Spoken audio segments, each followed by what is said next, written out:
Well, good morning, my friends. I am Reverend Karen LeBlanc. I sometimes forget my name. I'm still only 2 years remarried, and it doesn't always just flow off. I minister to this congregation as we minister to each other. We are a beloved community of people who believe that everyone is worthy of respect, that science is real, that the democratic process is a sacred thing, that we are all part of an interconnected web, and that the light and energy that we send out makes a difference in this world. We are people of purpose here. And if what you hear today resonates with you, we invite you to become part of this way cool family of seekers and keepers of this very long dream that is our beautiful church. Quick couple of housekeeping things. If you're new here, you want to be on our mailing list, you can fill out one of these blue cards. That will get you our newsletter once a week. Join us for coffee hour after the service, of course. We are live streaming, so just please be aware of that. If any people from the choir, and I see most of them here, if we could just meet for a few minutes after church today, that would be great. And if you would put your phones into worship mode so we can be away from the mundane world and enter this realm of the sacred.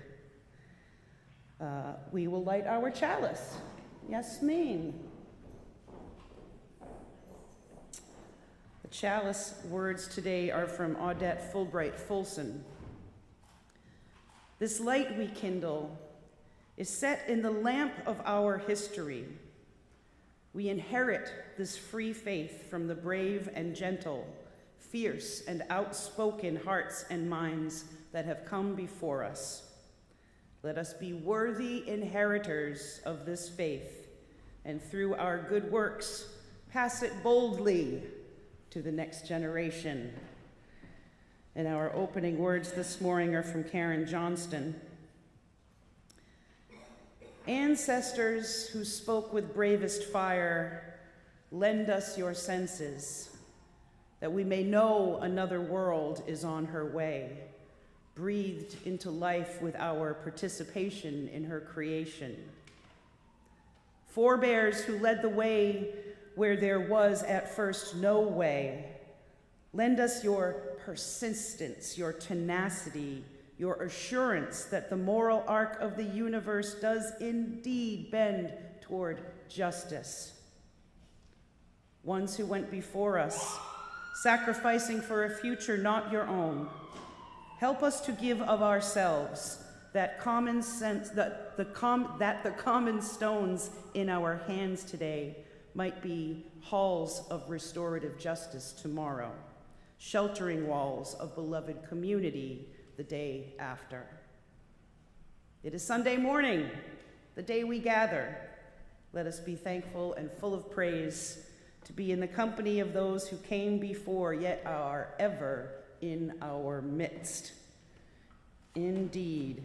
Now, if you will rise as you are willing and able and join with me in our first hymn, number 361, Enter, Rejoice, and Come In.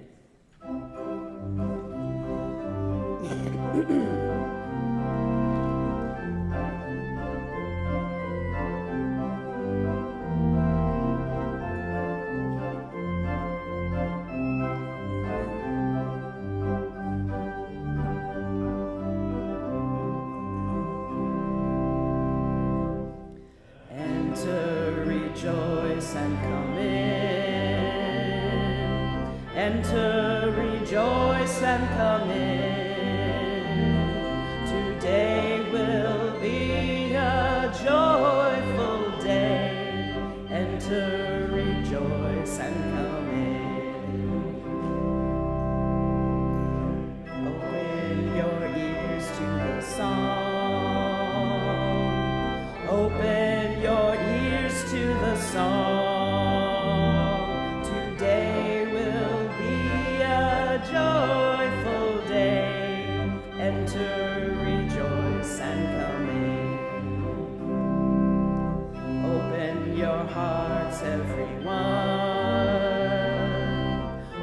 Open your hearts, everyone.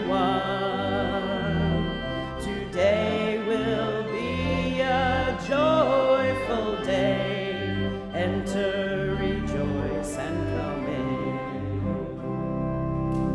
Don't be afraid of some change.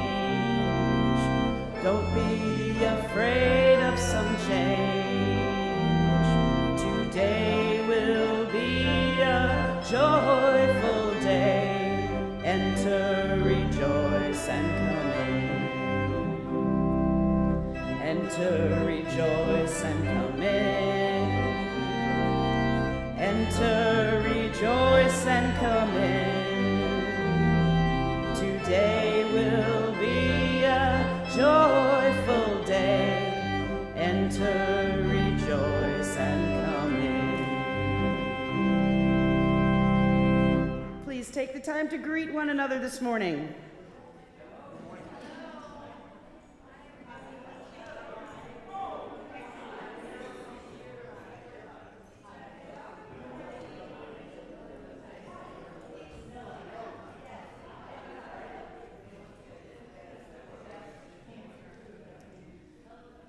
And please remain standing as you return to your seats so we can read our covenant, which is printed in your order of service. We come together as a religious community, upholding freedom of conscience, right relationship, and the inherent worth of all people. We value our diversity and pledge to care for one another in the spirit of compassion, to speak and listen to each other with respect, and to promote justice and kindness in the world. Now we invite our Director of Religious Education, Yasmin Flefle Vincent.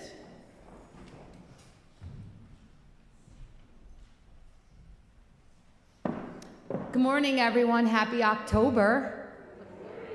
And morning, Amanda Walker said, did you say rabbit, rabbit? Do any of you do that? I guess it's a thing, like to wish good luck for the month. And you... So anyway, this month our theme is heritage. And so this is just a quick little story about our roots. But I just wanted to tell you all that every time I go into school, because I teach high school, and I open the door, usually around 7 a.m., I always say, enter, rejoice, and come in my head. So talk about roots and heritage. It's like, I don't know, it's ingrained in me. And then I have to remind myself of our covenant to really stay grounded. So this is the story of the little oak tree. At the edge of the forest stood this little fat mushroom. And next to it was this spindly little plant about the same height, 4 leaves. And then one day the mushroom says, hey there, Skinny, I've been watching you. How come when anyone pushes a mushroom over, we go to pieces and sort of disintegrate? And you get pushed over and you seem to straighten up, as good as new. Well, the little plant thought for a while, and then it answered, maybe it's because, like, something way down, I have something called roots. And they go way down, and then I get pushed, I just hang on, and I pop right back up. Well, that's a neat idea, said the mushroom. How do you, like, get those roots? Can I have some? Well, you know, it takes a really long time, and I've been growing mine for almost a year. Well, who's got that time? Who's got that kind of time? I don't have that kind of, I don't have time to waste. A whole year, huh? You can't even see what you have? Don't you need to touch your stuff? Don't you want things? Well, you know, that may be handy, but that's the silliest thing I've ever heard. And finally, it says to its forest friends, by the way, Skinny, when you've got all those fancy roots grown, what do you expect to be? Well, the little plant seemed to grow a little taller, and it said, you see that big tree over there on the hill? That's my mom. And so our story is going to help launch our theme upstairs for Sunday school today, which is we all have roots, and some of our stories are different, and there isn't a single story. So we're going to try and really understand what roots are, because to everyone it's different. So happy October.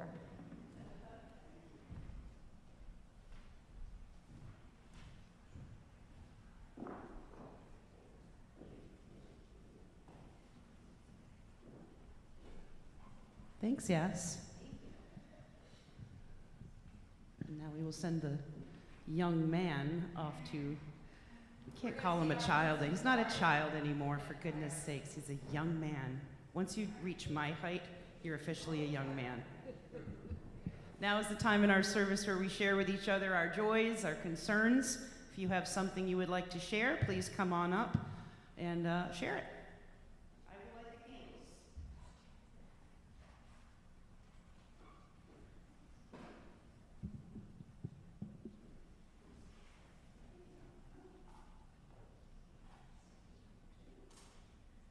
Hi, my name is Donna Geller. I have been a member of this church for the last 2 years, although I didn't come a lot last year, but I am definitely coming this year. So grateful today. I lost my mom a couple of months ago. I've been in this situation, and I feel like she's with me every single day, and my dad too. I feel so blessed that I have that feeling. I talk to her every day, and my dad. I purchased a car last year that from a man who was a real shyster, who gave me a warranty that I couldn't cancel, and the car was a real lemon, and I felt very unsafe all year. I had a car accident last week, September 21st, and I was supposed to pick up a new car. My mom actually left some money that gave me that opportunity that I could be able to afford this new vehicle. I was supposed to pick up my new car the next morning. A man ran me off Route 140, hit me from behind, and I flew off into the brush. The next thing I knew, I was coming home from work. A policeman was helping me out of the car. The ambulances were there. I'm lucky to be alive. I'm grateful to be alive. I'm a little hurt, you know, but I'm alive.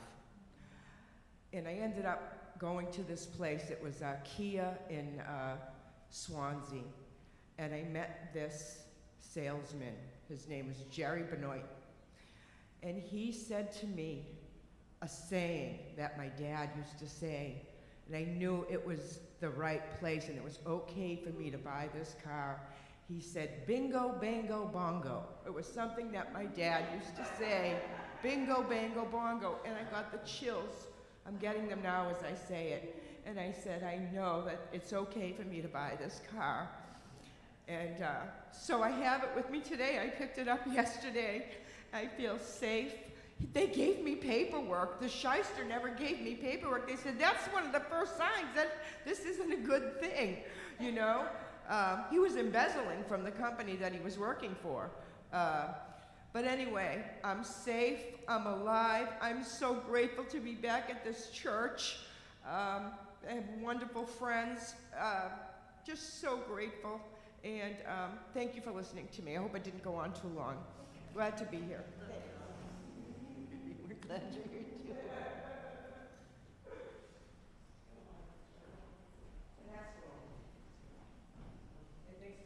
Hi, my name's Charlie Morgan. I didn't plan on getting up today. This week is Let Freedom Read Week at libraries, and it focuses on banned books. And it's very ironic that I live in Rochester, and the Rochester Library Committee doesn't have any of those books, and they always just say, go through sale. You can get them someplace else, and it's a great network, and it is a great way to get them. But we had a little library on the property that had some of those books in it, and it was supported by Tri-Town Against Racism, And the library committee just said, we won't support that and it needs to go away. So I am here with a heavy heart today, thinking the community I live in doesn't support and understand the people in that community.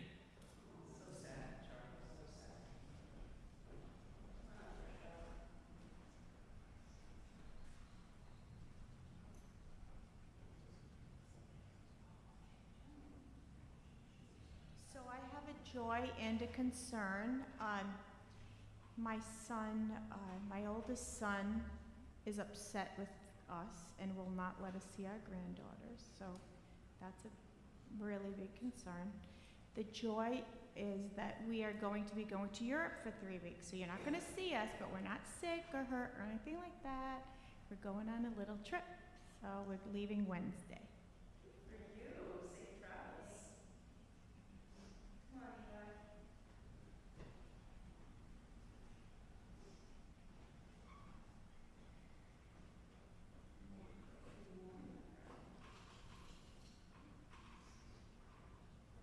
Good morning, church. Good morning. See, a little rhythm always works. Okay, I will be extremely short. My pastor said, quick, all right? As you may or may not know, we are having our mini teach-ins on anti-racism after services. We have them every Sunday night. This one today will be very instructive, and all of you are welcome to join us, the Social Justice Committee, as we sit and talk. All right? Thank you. See, we're short. Eli's birthday last week. Happy birthday. Well, being 92, you know how.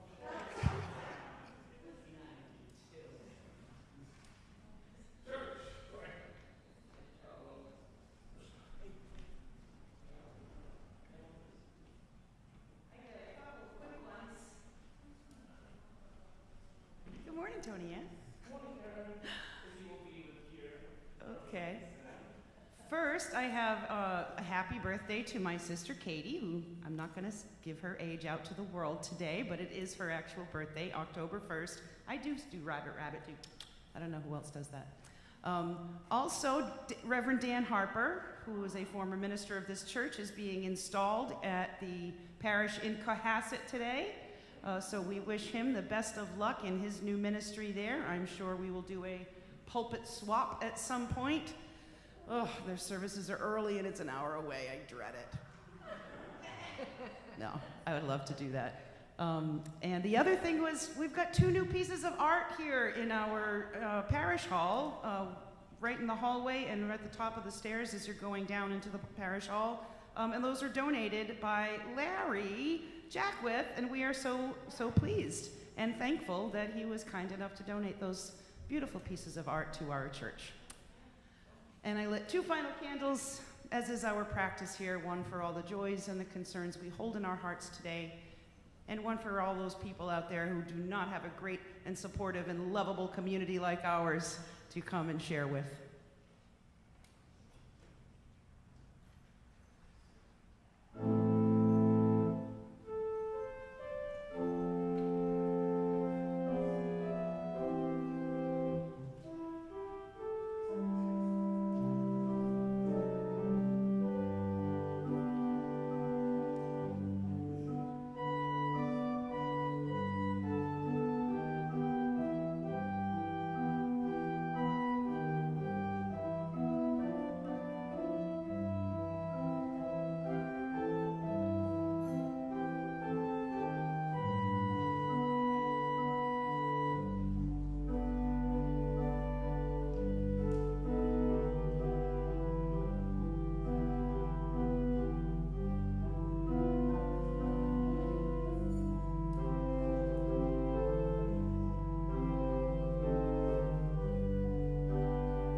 Okay, we have a couple of responsive readings this morning. I wanted to make our service very participatory today, to kind of go with the theme that I'm going to be talking about in my sermon.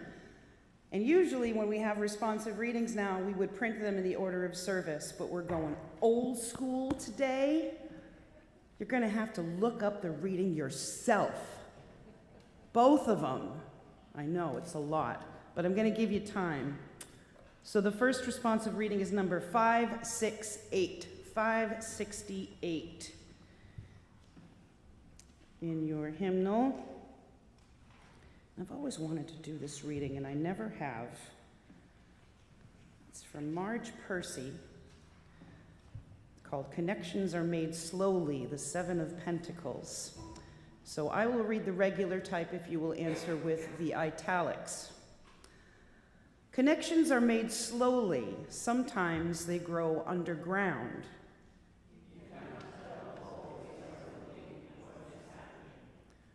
More than half a tree is spread out in the soil under your feet.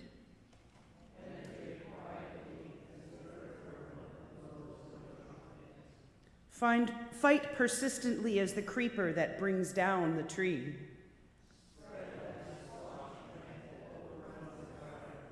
Gnaw in the dark and use the sun to make sugar.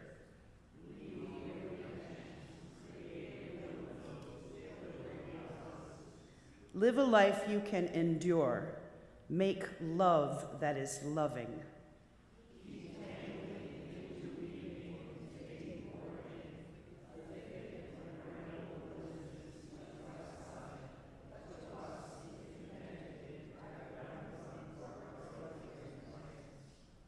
Live as if you like yourself, and it may happen.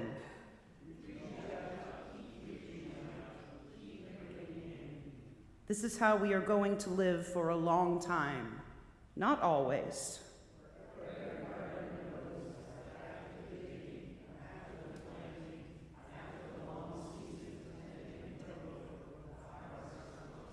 Indeed, and we are in the harvest season, my friends. Now, I made a mistake, believe it or not. When I copied and pasted the prayer meditation, I copied and pasted the wrong one. So I will not be doing this prayer that is listed here. I'm going to give you something completely different. But you can take that one home with you if you like it. It's a real nice one for this time of year when you're honoring ancestors. But I am going to be reading a poem called Remember by Joy Harjo, one of my faves to read in this pulpit.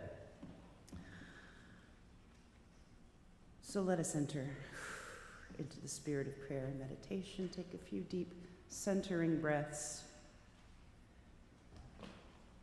Remember the sky that you were born under. Know each of the stars' stories. Remember the moon, who she is. Remember the sun's birth at dawn, that is the strongest point of time. Remember sundown and the giving away to night. Remember your birth, how your mother struggled to give you form and breath. You are evidence of her life and her mother's and hers.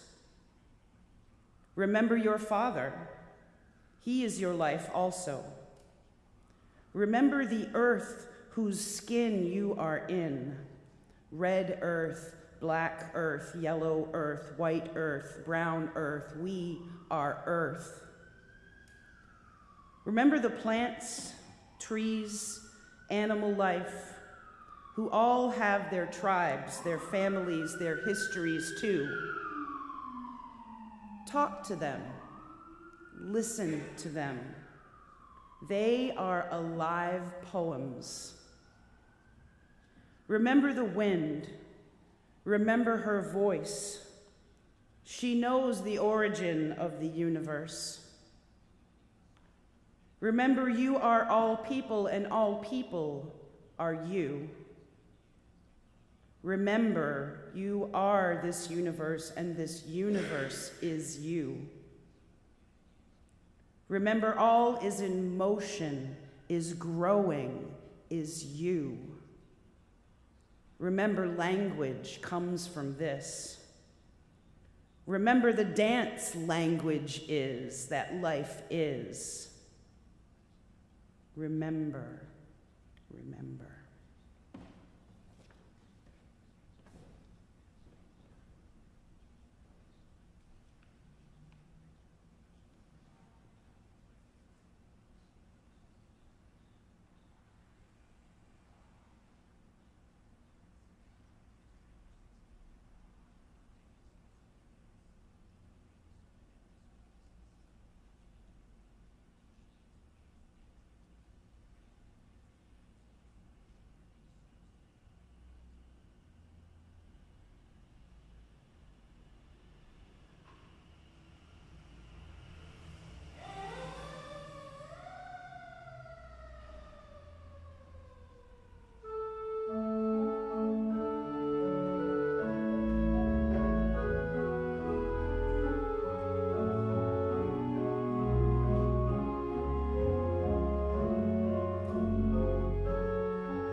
Now, we have another responsive reading, because I went crazy with responsive readings this week.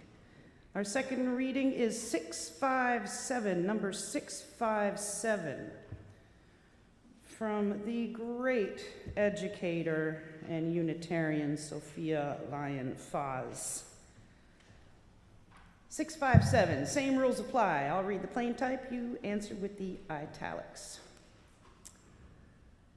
Some beliefs are like walled gardens.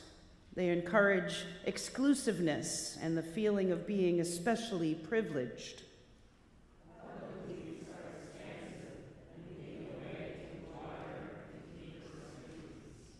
Some beliefs are like shadows, clouding children's days with fears of unknown calamities.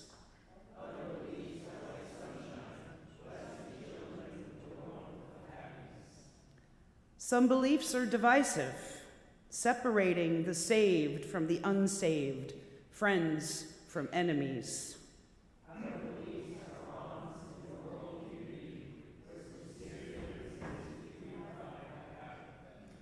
Some beliefs are like blinders, shutting off the power to choose one's own direction.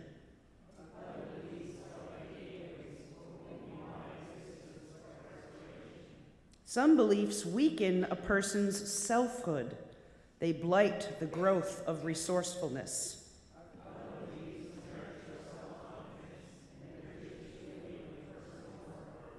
Some beliefs are rigid, like the body of death, impotent in a changing world.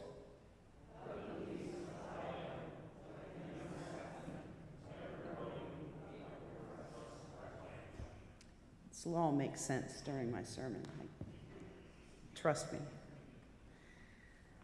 Now, if you will rise as you are willing and able and sing with me hymn number 357, 357, Bright Morning Stars. We haven't done this one in a while.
Please be seated.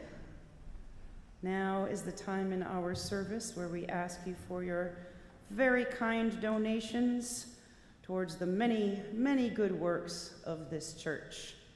And we're going to have Deb and Steve, I think we've got, to take up the collection. And we thank you very much.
Viva la Union!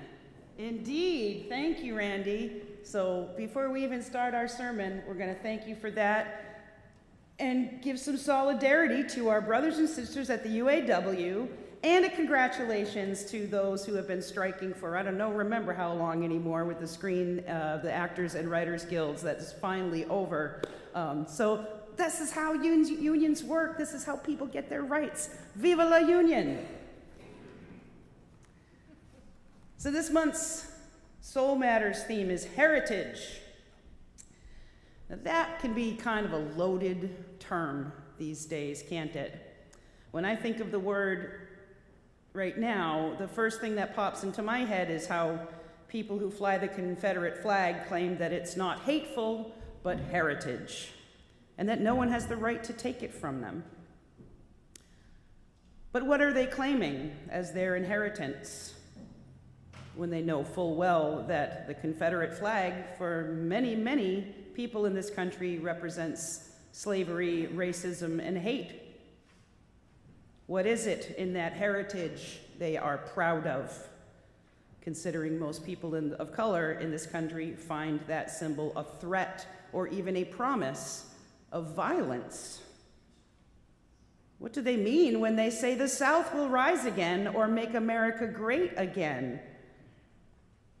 They mean that they don't value the diversity in this country, the values that we have fought for. They value the heritage of white oppression and domination of the past instead. And that heritage is all of ours to bear and to be honest about, because it is part of our history. States like Florida and Texas right now would very much like not to talk about that kind of heritage, lest it make anyone feel bad that we had some dark chapters in our history. But that's why history is important. One of the reasons, anyhow, right? So we remember what we have overcome, what we have sacrificed to get here. How many here had parents or grandparents that fought in World War II? I've been thinking a lot about this lately, in this season of ghosts and ancestors.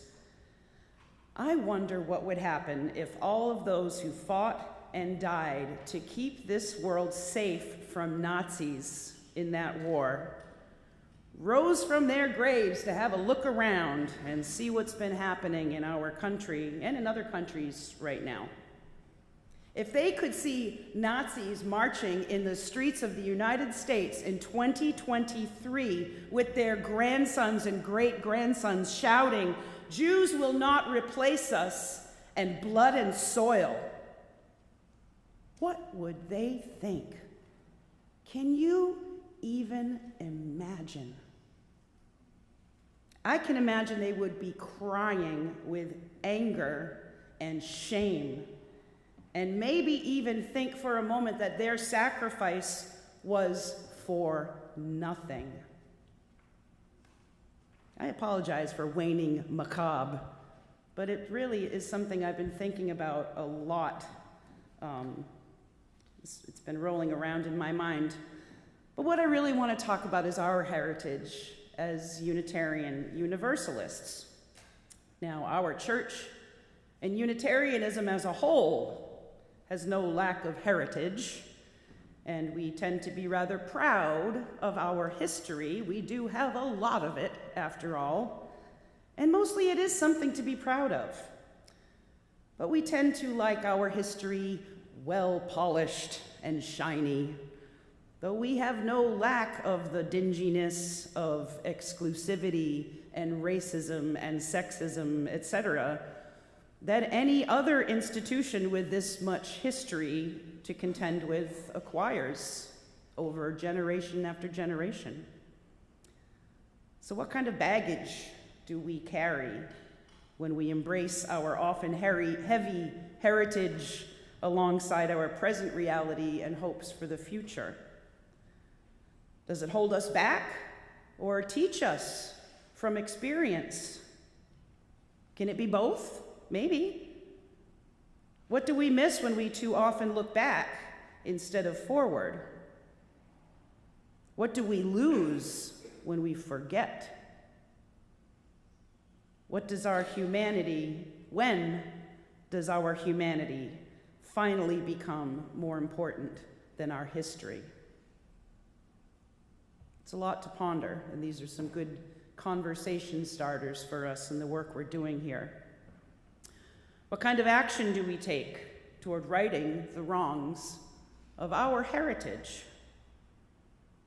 It begins, of course, with the acknowledgement that wrongs have happened and communication, and it continues with thoughtful, positive change. None of these things come easy to individual churches, much less whole denominations. Unitarian Universalism, however, is a true living tradition. It says so right here on our book, right? Singing the living tradition. Now we're going to start working the living tradition, okay? We can be proud of that. We have no specific dogma or creed that we must adhere to, no one holy book or set of commandments or laws that we must follow. We are a democratically run denomination that depends on the participation of each and every one of us in each and every church in this country to tell them what needs to change and why, and then we change it through a process of thorough, very thorough discussion and giving everyone a vote. Imagine that. So many of you might be unfamiliar right now with what's happening in our denomination, and it has to do with making some sweeping changes to Article 2 of our bylaws. Because we are a living tradition, the UUA bylaws mandate a regular review of Article 2 every 15 years. So Article 2 includes the language that is at the heart of our faith for many of us, the principles and the sources, and our purpose as an organization. And although we've had some small wording changes to our principles over the last 15 years, the last time it was really updated was in 1985, which is when we adopted our current principles and sources. And a lot of that work grew out of the feminist movement, by the way. So over the last several years, we have been honestly asking ourselves as a denomination how we can make our religion radically inclusive, spaciously graceful, and forward-thinking. The UUA Executive Vice President Carrie McDonald wrote an article in the UU World in February 2023. And he says, "We are a living tradition, which means regularly reviewing and asking ourselves, does the Article 2 core language reflect who we are now and who we want to be? More specifically, and this shows up in the charge given to the Article 2 Study Commission by the Board of Trustees, there were a couple of proposed changes to Article 2 that started around 2017. One did pass, which changed men and women to people in our second source, and there was a recommended change in the first principle to all beings instead of all people. That did not change, or did not pass. Then, of course, there's been this large grassroots movement, which we've been part of, toward the 8th principle. And instead of considering such changes one by one, the board created the Article 2 Study Commission in 2020. So in a nutshell, instead of making a lot of small changes, they decided it was time to reevaluate how we express what we believe. Now, to be honest with you, when I first read about this 2 years ago, I was kind of upset about it. And many of the reactions and discussions that I've had with others were the same as mine. We are tossing out our principles and our sources? Why on earth would we do that? They're perfect, they're beautiful. And the first drafts I read of the changes I railed against as looking like a modern Unitarian buzzword soup, is what I called it. But after 2 years of incredibly lengthy discussions, as I mentioned, about this at General Assembly and thousands upon thousands of hours of conversations in Zoom meetings online in different congregations, I have gotten behind this work. Eli Dorsey and I were delegates this past year at General Assembly, and he can attest to just how much work goes in to making these changes and how heated some of these discussions have gotten over some little bits of phrasing and how we're going to say something, from little things to really huge things. It was a really crazy GA this year. That's all I can say. Carrie McDonald addresses these questions. Are the Article 2 revisions moving away from our principles, and what about the importance of enduring values? And he says this: growing up as a UU, the principles were important to me, and values were just as important. These were the foundation of our covenant, what we agreed to do together, and the promises we made to each other in the faith community. My view of the proposal from the Article 2 Study Commission is that it's a deepening and expanding of the language of the 7 principles to include commitments and actions. It's being clear about the values that are at our foundation and what they call us to do as a people of faith. I think this does a very good job of articulating what it means to be a UU today. Regardless of the outcome of the vote, individual congregations and UU communities can hold and value the 8 principles as a meaningful part of our religious tradition, just as some have adopted the 8th principle on their own, end quote. So we're not just abandoning our principles, we are building on them. They were only implemented in 1985, don't forget. It sure makes it a lot easier when you're not going back hundreds of years. Well, our great-great-great-great-grandfathers did it that way. It's worked for 200 years. What? Whew, we don't have to contend with that. This is an awesome thing about our denomination. And I'm sure a lot of people at the time in 1985 were probably not completely on board with how they put together the principles, right? In every generation, you're going to have that, well, but I really like that. Oh, I like it how it is. I don't want it to change. That's how stuff happens, right? We all like what's familiar. And it certainly threw me for a loop that just as we had passed the 8th principle, then everything was going to change. But I was also really glad to see our friend Paula Cole Jones, who was one of the authors of the 8th principle, at these meetings, and she has been so involved in this Article 2 study commission.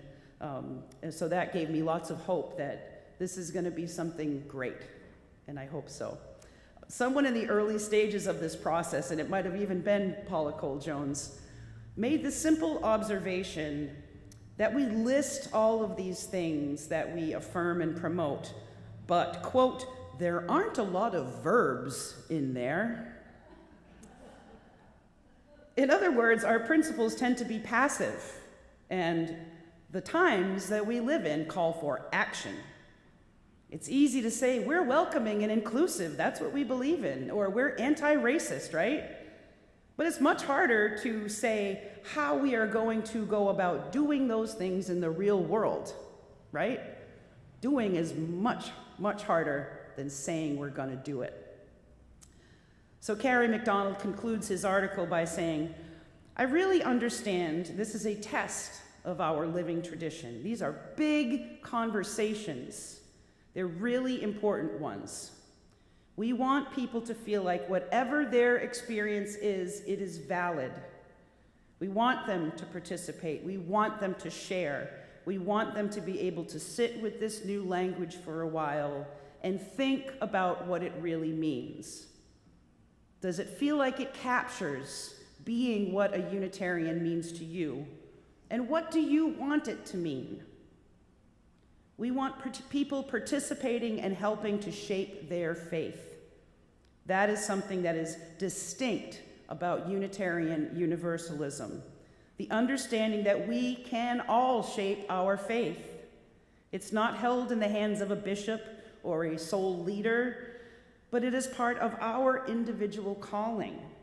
And I hope this is a renewing, life-giving process for people. I hope UUs feel more connected to their faith. Whatever they may think about individual parts of the proposal, I hope that this process helps us connect with our theology more deeply. And I think that will be a valuable byproduct of this process for our church and our denomination to really come together and explore our theology and how we're going to bring these great ideas forward for the next generation. There's so much to talk about. And I hope we have a series of discussions over the course of this year leading up to GA 2024 when we will actually vote on this for a second time. So that we can have our say about the future, right? So if Eli and I are going to be delegates again, we want to be able to go there and say, this is what the people of our church think. So we are representing you, so we need to know. Okay, so please come and be part of this conversation. Now, I still do not have the best grasp on all the nuances of this, which is why next week we will be having a visiting minister, Reverend Tom Shade. You might remember Ted Shade, who was a longtime member of this church, since passed away, God rest his soul. This is his brother Tom, and he is way more knowledgeable than I am about these changes because he's been so involved in this work. So you can actually ask him questions, and he might even know the answers to them. You can ask me questions, I probably won't. Just be forewarned. And if anyone would like a hard copy of the Article 2 Study Commission, there are 5 hard copies right there. It's only like 20 pages long. But you can also go to the uua.org website, and if you put a A2SC, Article 2 Study Commission, A2SC. You will get that whole package as well as tons and tons of other information. So I really encourage you to do that. I want to close with one last quote from a young lady named Satya Mamdani, and she is one of the youngest members, I think she is the youngest member of this study commission, because they were very careful about choosing young, old, gay, straight, black, oriental, white, Asian, whatever. They have a really, really diverse bunch of people working on this, and I was so proud to see all of that from, you know, people that have been there since they were young kids and are now in their 70s, 80s, to this young woman right here, Satya Mamdani. Because it brings us back to our theme, and it reminds us why we do this important work. She says, the Article 2 Study Commission's charge makes me think of one word: inheritance. As a UU youth, I knew that this commission's work will impact the Unitarian Universalism that my generation will inherit. Parts of the commission's charge involves the Eighth Principle Project. As a person of color, I am deeply moved by the conversations about anti-racism and anti-oppression that have resulted from the Eighth Principle movement, as are the other members of this committee. And as a young person, I am also excited to see the impact this project may have on the Unitarian Universalism my generation inherits. The values that the Eighth Principle Project holds are important, not just as Unitarian Universalism, not just to Unitarians in the present, but the future of our religion as well. All of this excites me as a person of color and a youth, because I see our religion working toward meaningful change that is sure to benefit the generations to come, end quote. And I think that young lady's right on the mark. We have to remember who we're doing this work for. And it isn't for those who cling to history and heritage. It's for the generation, the next generation, right, that will carry through what we do, carry us forward through the ages. So may we undertake to do this work this year joyfully and with spacious grace and with all the seriousness that it deserves. What do you think? Can we do this? Yes. All right, let's get to work, people. Amen. Okay, now, if you will join me for number 34, stand as you are willing and able. Number 34, though I may speak with bravest fire.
words are from Maya Angelou.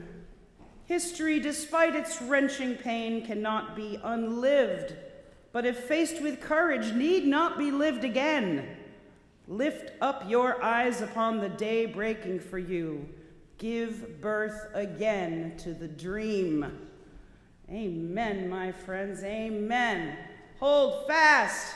We love you. Stay strong. Live long and prosper. Go in peace and do the good work that needs doing, my friends. Do the good work. Amen.